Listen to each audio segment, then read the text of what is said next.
안녕하세요. 글로벌다입니다.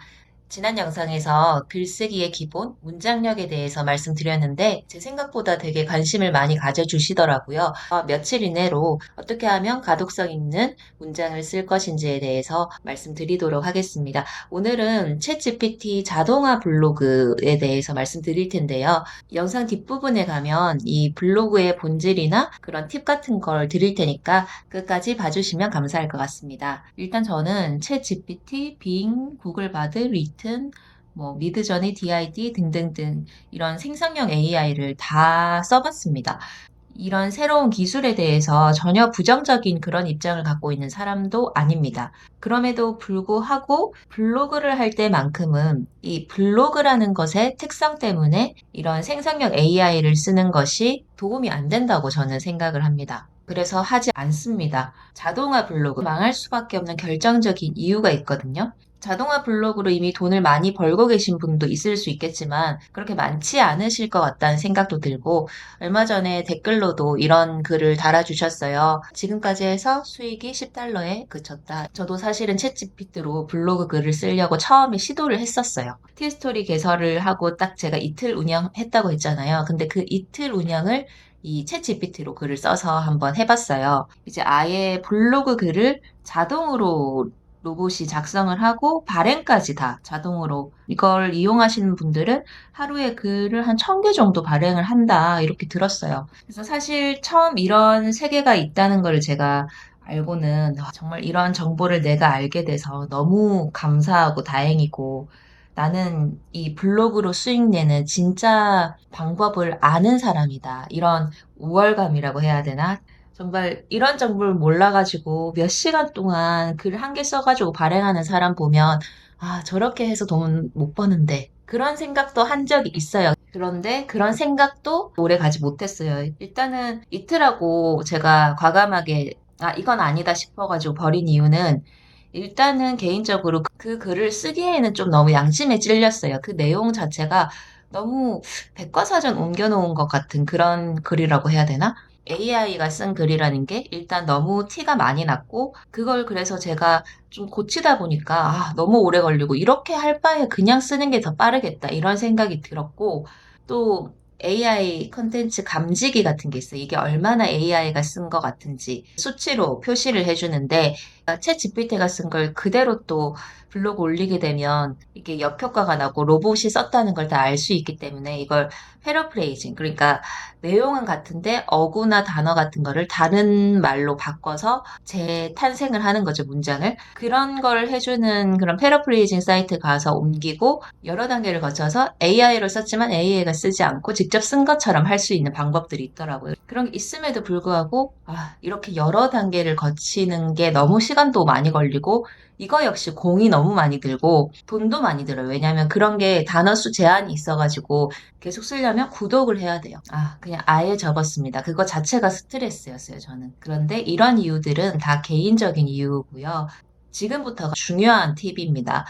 제가 이 챗 GPT 자동화 블로그를 하지 않고 이것이 망할 수밖에 없다라고 생각하는 결정적인 이유가 있는데요. 챗 GPT가 쓴 글에는 경험이 없기 때문이거든요. 블로그 글 쓰실 때 여러분 본인의 경험을 많이 녹이시나요? 그 경험을 많이 녹이셔야 돼요. 아주 결정적인 팁입니다. 이미 그렇게 쓰시는 분도 많으시겠지만 제가 앞서서 2024년이 글쓰기 좋은 해인 이유 이 영상에서도 말씀드렸지만 저는 글 쓸 때 일부러 이 글이 AI가 쓴 글이 아니라는 것, 직접 썼다는 것을 티를 팍팍 내서 쓴다고 말씀드렸는데 이 티를 낸다는 게 구체적으로 말씀드리면 경험을 쓴다는 말이거든요. 그리고 문체도 다르겠어요. 이거에 대해서는 다음번 영상에서 문체 설명드릴게요. 블로그를 쓸 때 경험을 녹여야 된다는 게 단순히 제 생각이 아니라는 것을 먼저 말씀드리자면 구글 애드센스가 2022년 12월에 이런 글을 한 게 띄운 적이 있어요. 지금까지는 EAT, 전문성, 권위, 신뢰성 이 세 개를 기준으로 해서 블로그 글을 판단했다면 이제는 여기에 경험, 일을 추가하겠다. 이렇게 발표했습니다. 제품을 실제 사용했거나 어떤 장소를 직접 방문했거나 이럴 때 그런 경험을 녹인다면 더 양질의 콘텐츠로 로봇이 인식을 하게끔 변경을 했다 이 말인데요.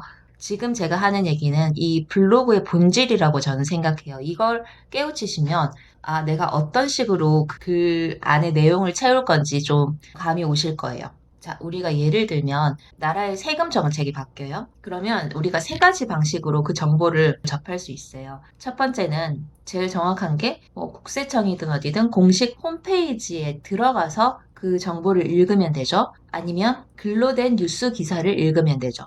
아니면 이제는 챗 GPT. 물론 챗 GPT가 최신 정보를 다루진 않지만 최신 정보를 다루는 국내선 챗 GPT도 많잖아요. 그런 챗 GPT를 통해서 검색 기반에 쳐서 읽어볼 수 있죠. 홈페이지 뉴스 챗 GPT. 그리고 마지막 네 번째가 블로그입니다. 블로그로 검색을 해보는 사람도 많겠죠. 자, 여기서 생각해 볼게요. 바뀐 정책에 관한 정보를 홈페이지 뉴스 챗 GPT로 보면 될 텐데 왜 블로그를 볼까요? 두 가지 이유겠죠. 첫 번째, 홈페이지 가면 아시겠지만 이런 식으로 나와요. 줄글로 쫙 이렇게 무슨 보고서처럼 이렇게 쓰는데 저도 이런 거 안 읽습니다. 어렵죠. 그래서 쉽게 풀어서 설명된 걸 찾기 위해서 블로그 글을 읽고요. 두 번째 이유는 경험 혹은 그 사람만의 생각을 듣고 싶어서거든요. 정책이 바뀌었는데 이게 내 생활에 어떤 변화를 주었고 그리고 이 바뀐 정책이 뭐가 좋고 뭐가 나쁘네 이런 식으로 각자의 생각과 관점이 있을 거잖아요. 그걸 알고 싶어서 블로그를 보는 거거든요. 그러므로 우리가 블로그 글을 쓸 때는 그냥 정보성 글을 쓰면 안 된다는 거죠. 홈페이지 뉴스 챗 GPT를 보면 되는 것을. 우리가 영화를 한 편 봤는데 이게 너무 재밌었어요. 그래서 다른 사람들은 이걸 어떻게 해석하는지, 어떻게 봤는지, 나만 재밌게 봤는지 이런 걸 알고 싶어서 블로그 보잖아요. 네이버에서 영화 줄거리랑 공식 정보, 뉴스의 내용이 뭐고 이렇게 적힌 글 많죠. 근데 그런 거를 찾는 대신에 영화 리뷰를 보는 그런 걸 원하기 때문이죠. 블로그의 역할이 경험과 관점을 제공하는 것. 이런 정보가 바로 A급 정보거든요. 홈페이지 뉴스 챗 GPT는 정확한 정보일 수는 있지만 사람들에게 정말 도움이 되는 정보는 아닐 수 있어요. 너무 어렵기도 하고 그래서 뭐 어쩌라고 이렇게 되는 경우가 많은 거죠. 사실 쿠팡 같은 온라인 쇼핑몰에서 물건 하나 살 때도 저는 리뷰를 제일 중요하게 보거든요. 별점 리뷰, 그 다음에 실사용 후기, 그 다음에 사진 찍은 거, 이런 것들. 사람들의 경험과 관점을 가장 중요하게 보는데 블로그도 이런 역할을 하는 매체라는 거죠.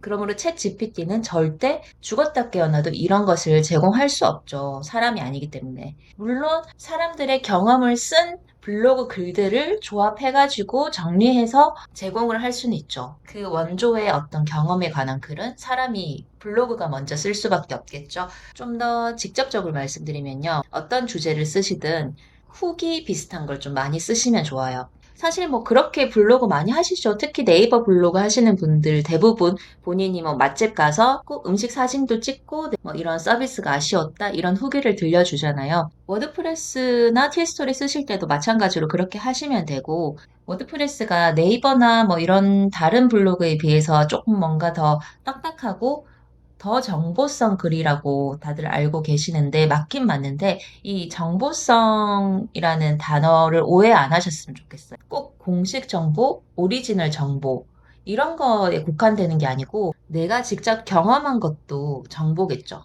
내가 이 물건을 사용해보고 느낀 점 이것도 후기 정보, 리뷰 정보인 거잖아요. 그래서 이런 정보성 글을 쓸 때 블로그의 태생에 맞는 글이다. 이렇게 봅니다. 유용하고 정말 도움되고 살아있는 정보를 줘야 되는데 그런 경험성 정보가 아닌 사전 같은 정보를 준다는 것 자체가 좀 양심에 찔리기 때문에 저는 자동화 블로그는 할 생각이 없습니다. 경험성 정보는 AI가 절대 따라올 수 없는 정보입니다. 네, 오늘 여기까지 얘기할게요. 감사합니다.